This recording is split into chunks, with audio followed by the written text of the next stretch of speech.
بسم اللہ الرحمن الرحیم۔ گناہوں سے توبہ کرنے والوں کی فضیلت۔ ترمذی اور ابن ماجہ میں ایک حدیث شریف ہے کہ حضور اکرم صلی اللہ علیہ وسلم نے ارشاد فرمایا کہ بنی آدم میں سے ہر ایک سے خطا ہوتی ہے، مگر خطا کرنے والوں میں سب سے بہتر اور افضل وہ ہوتا ہے جو نادم اور شرمندہ ہو کر توبہ کر لیتا ہے۔ ترمذی شریف جلد نمبر 2 صفحہ نمبر 76، اسی طرح ابن ماجہ شریف صفحہ نمبر 313 پر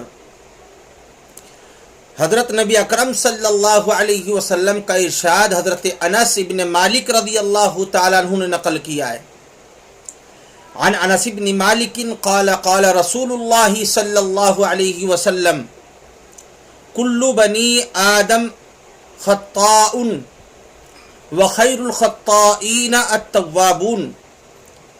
حضرت انس رضی اللہ تعالیٰ عنہ سے مروی ہے کہ حضور اکرم صلی اللہ علیہ وسلم نے ارشاد فرمایا کہ بنی آدم میں سے ہر ایک گناہوں کا ارتکاب کر لیتا ہے، اور گناہ کرنے والوں میں سب سے افضل اور بہتر وہ لوگ ہیں جو توبہ کرتے ہیں۔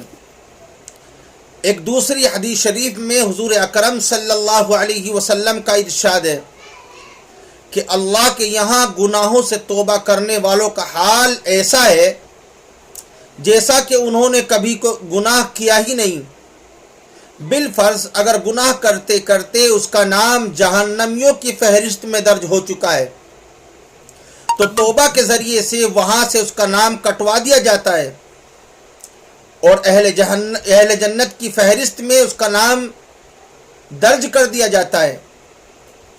ابن ماجہ شریف میں یہ حدیث شریف ان الفاظ کے ساتھ مذکور ہے۔ عن ابی عبیدۃ بن عبد اللہ عن ابیہ قال قال رسول اللہ صلی اللہ علیہ وسلم التائب من الذنب کمن لا ذنب له۔ ابن ماجہ شریف صفحہ نمبر 313۔ حضرت ابو عبیدہ اپنے والد حضرت عبداللہ ابن مسعود رضی اللہ تعالی عنہ سے نقل کرتے ہیں کہ حضور اکرم صلی اللہ علیہ وسلم نے ارشاد فرمایا کہ گناہوں سے توبہ کرنے والا ایسا ہے کہ اس نے کبھی گناہ ہی نہیں کیا۔ اسی لیے میرے عزیزوں، میرے بھائیوں، اللہ رب العزت نے رمضان مبارک کا بابرکت مہینہ عطا کیا۔ اس میں جتنی ہو سکے توبہ استغفار کریں۔ آپ حضرات نے ایک واقعہ سنا ہوگا، بنی اسرائیل کے کفر نامی شخص کی توبہ کا واقعہ۔ ترمذی شریف کے اندر حضرت عبداللہ ابن عمر سے بنی اسرائیل کے ایک شخص کا واقعہ عجیب و غریب انداز میں منقول ہے۔ حضرت عمر رضی اللہ تعالیٰ عنہ فرماتے ہیں کہ میں نے اس واقعے کو حضور اکرم صلی اللہ علیہ وسلم سے 1 یا 2 مرتبہ نہیں سنا، بلکہ 7-8 مرتبہ سے بھی زیادہ سنا ہے۔ اور یہ واقعہ حضور اکرم صلی اللہ علیہ وسلم صحابہ کے درمیان بڑی اہمیت کے ساتھ بیان فرمایا کرتے تھے، اور اس شخص کا نام کفل تھا۔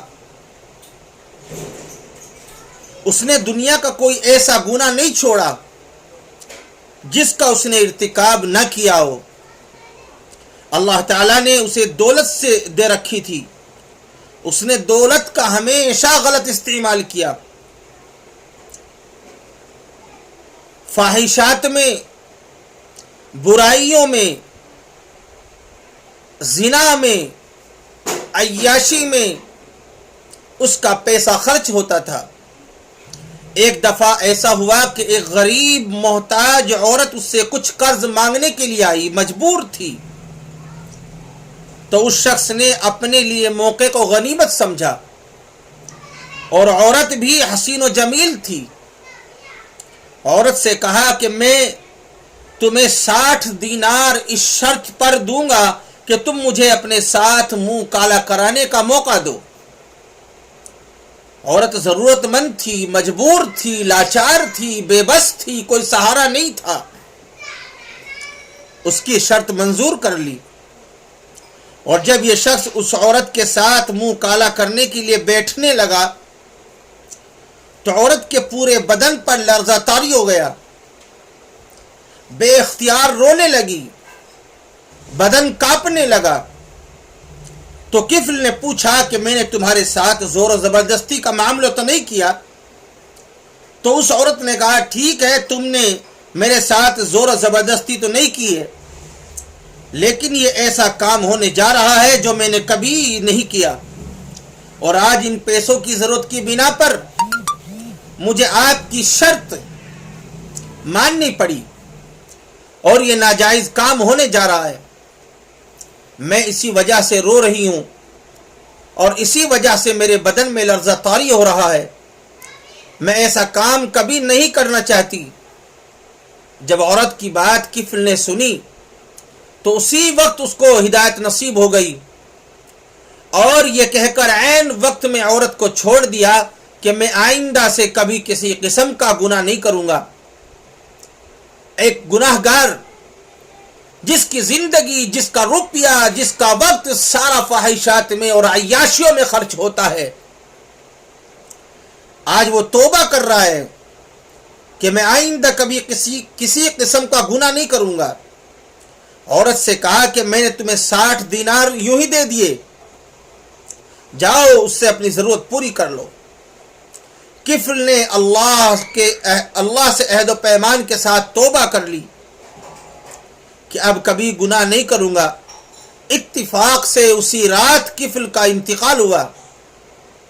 بنی اسرائیل میں اللہ کی طرف سے یہ حکم جاری تھا کہ جب کوئی شخص رات میں کوئی گناہ کرتا تو صبح کو اس کے دروازے کی چوکھٹ پر وہ گناہ لکھا ہوا ہوتا، اور اگر کسی نے توبہ کی ہے تو اللہ تعالیٰ نے اس کی توبہ قبول فرمائی ہے تو اس کے دروازے پر صبح کو یہ لکھا ہوا ملتا کہ اس کی مغفرت ہو چکی ہے.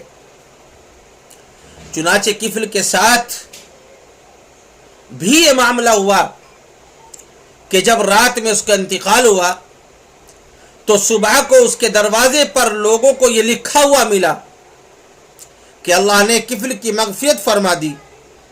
تمام لوگ حیران اور پریشان ہیں، ششدر ہیں کہ اس کی کیسے مغفرت ہو گئی، جبکہ اس نے پوری زندگی خدا کی نافرمانی، عیش پرستی، زنا کاری میں گزاری ہے، اپنا پورا وقت عیاشی میں گزارا ہے، اپنی پوری زندگی مکاریوں میں گزاری ہے.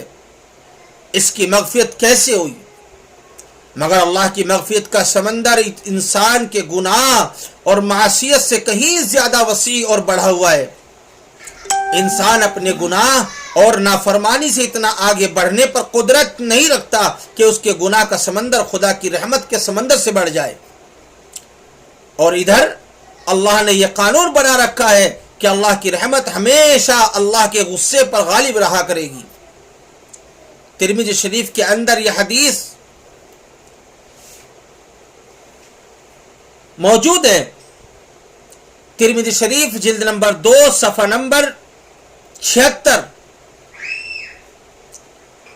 اسی طرح میرے عزیزوں، میرے بھائیوں، آپ لوگ تھوڑی غور و فکر کریں کہ اللہ رب العزت جب ایک گناہ گار کو معاف کر سکتا ہے، جس انسان کی زندگی عیاشیوں میں، مکاریوں میں گزری ہو، اور اللہ نے ہمیں تو مسلمان بنایا، رمضان مبارک کا بابرکت مہینہ عطا فرمایا، ہم قرآن کی تلاوت کرتے ہیں، روزے رکھتے ہیں، افطار کے وقت میں دعائیں کرتے ہیں، نماز تراویح ادا کرتے ہیں، تہجد بھی ادا کرتے ہیں، تو اللہ ہمیں کیوں معاف نہیں کرے گا؟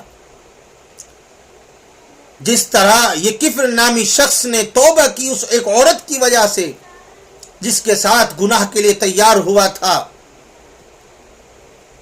لیکن وہ عورت مجبور تھی، لاچار تھی. یہ بنی اسرائیل کا واقعہ. لیکن اگر ہم لوگ قرآن و حدیث کو ماننے والے ہیں، آقا مدنی جناب محمد الرسول اللہ صلی اللہ علیہ وسلم کی باتوں پر عمل کرنے والے ہیں، تو سنو، اللہ کے محبوب نے فرمایا کہ مالدار لوگ اپنے مالوں کی زکوٰۃ نکالیں اور اپنے غریبوں کو دیں تاکہ وہ ان کے سامنے ایسی مجبوری نہ آئے کہ جس سے وہ گناہ پر راضی ہو جائیں۔ آج چاروں طرف جانور اپنی حیوانیت دکھا رہے ہیں، اس لیے میرے عزیزو، حضرت عبداللہ ابن عمر رضی اللہ تعالیٰ عنہ کی حدیث ہے جس واقعے کو میں نے ذکر کیا ہے، عن ابن عمر رضی اللہ تعالی عنہ قال سمعت النبی صلی اللہ علیہ وسلم يحدث حدیثا لو لم اسمع الا مرة او مرتين حتى عد 7 مرات ولكني سمعته اكثر من ذلك سمعت رسول الله صلى الله عليه وسلم يقول كان الكفل من بني اسرائيل